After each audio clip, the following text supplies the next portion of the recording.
नमस्कार। जमीन बना जी का जंजाल। जी हाँ, टाइम्स ऑफ स्वराज के इस खास कार्यक्रम में आप सबों का स्वागत है। देखिए, जिस तरीके का सर्वे चल रहा है और सर्वे को लेकर कई तरह की खबरें सोशल मीडिया से लेके मेन स्ट्रीम मीडिया में चलाई जा रही है, जिससे कहीं न कहीं एक जमीन धारक जो बिहार में है या जो बिहार से बाहर है वो लगातार कंफ्यूज होते रहते हैं। टाइम्स ऑफ स्वराज पर भरोसा करिए, आपको पक्की खबर, सही खबर और विभाग के आला अधिकारियों के द्वारा कन्फर्म खबर आप तक पहुंचाई जाएगी।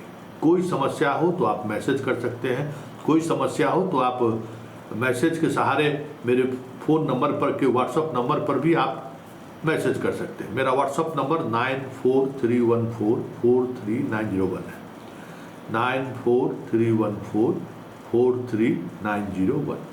इस नंबर पर आप मैसेज भी कर सकते हैं। वैसे व्यास जी के साथ हमने जब कार्यक्रम किया तो बहुत सारे लोगों का मैसेज आया। उसमें एक महत्वपूर्ण मैसेज था, वंशावली बनाने को लेकर एक कन्फ्यूजन है कि कैसे किस आधार पर किससे वंशावली बनाया जाए। देखिए, वंशावली बनाने को लेकर कोई कन्फ्यूजन नहीं है। किसी बिचौलिए के चक्कर में मत पड़िए, कुछ इस पर सोचने की जरूरत नहीं है। आप स्वलिखित वंशावली बनाकर सर्वे ऑफिस को दे सकते हैं। सर्वे ऑफिस उसका तस्दीक कराएगा, उसकी जांच करेगा। पहली बात, कोई इसमें इफ बट नहीं है। सर्वे ऑफिस को स्वीकार करना है और उसकी जांच उसको कराना है वंशावली को लेकर, पहली बात। दूसरी बात, अगर आप कुछ और प्रोसेस के माध्यम से बनाना चाहते हैं तो आप ऑनलाइन पंचायत सचिव के पोर्टल पर आवेदन कर सकते हैं अपना वंशावली बनाकर। पंचायत सचिव को 1 सप्ताह के अंदर में ग्राम कचहरी के जो सचिव हैं उसको पूरी प्रक्रिया के साथ भेज देना है। ग्राम कचहरी उसका तस्दीक करेगा, ग्राम कचहरी लोगों से बात करेगा और उसके बाद उसकी कॉपी सरपंच को दे देगा। सरपंच आपको वंशावली बनाकर दे देगा। दूसरा तरीका। और तीसरा तरीका है कार्यपालक अभियंता के, कार्यपालक पदाधिकारी के माध्यम से एफिडेविट बनाकर भी आप कर सकते हैं। मतलब 3 प्रक्रिया है। एक स्वयं लिख के दे दीजिए, उसको भी मानना है सर्वे ऑफिस को, सर्वे ऑफिस अपना जांच करेगा। दूसरा, सरपंच के माध्यम से आप करा सकते हैं। तीसरा, नोटरी के माध्यम से, कार्यपालक अभियंता के माध्यम से शपथ पत्र बनाकर कर सकते हैं। तीनों प्रक्रिया जो आपको सहज और सुलभ लगे आप उस प्रक्रिया को अपना सकते हैं। इसके लिए कोई घबराने की जरूरत नहीं है और आप सतर्क इस बात को लेकर भी रहे। देखिए, ये बनाने की प्रक्रिया तो है ही, आप सतर्क इस बात को लेकर रहें कि सरपंच का तो देखते ही नियत कैसा रहता है। सरपंच, सचिव, ये सब क्या हैसियत है कि कुछ भी कभी भी किसी भी समय बिक जाता है।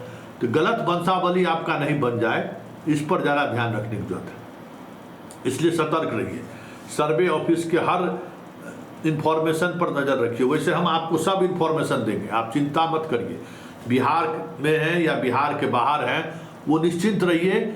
सर्वे को लेकर एक एक इन्फॉर्मेशन हम आपको देंगे और अपडेट के साथ देंगे। इसलिए आज शुरुआत वंशावली को लेकर मैंने किया है कि वंशावली को लेकर और कुछ करने की जरूरत नहीं है।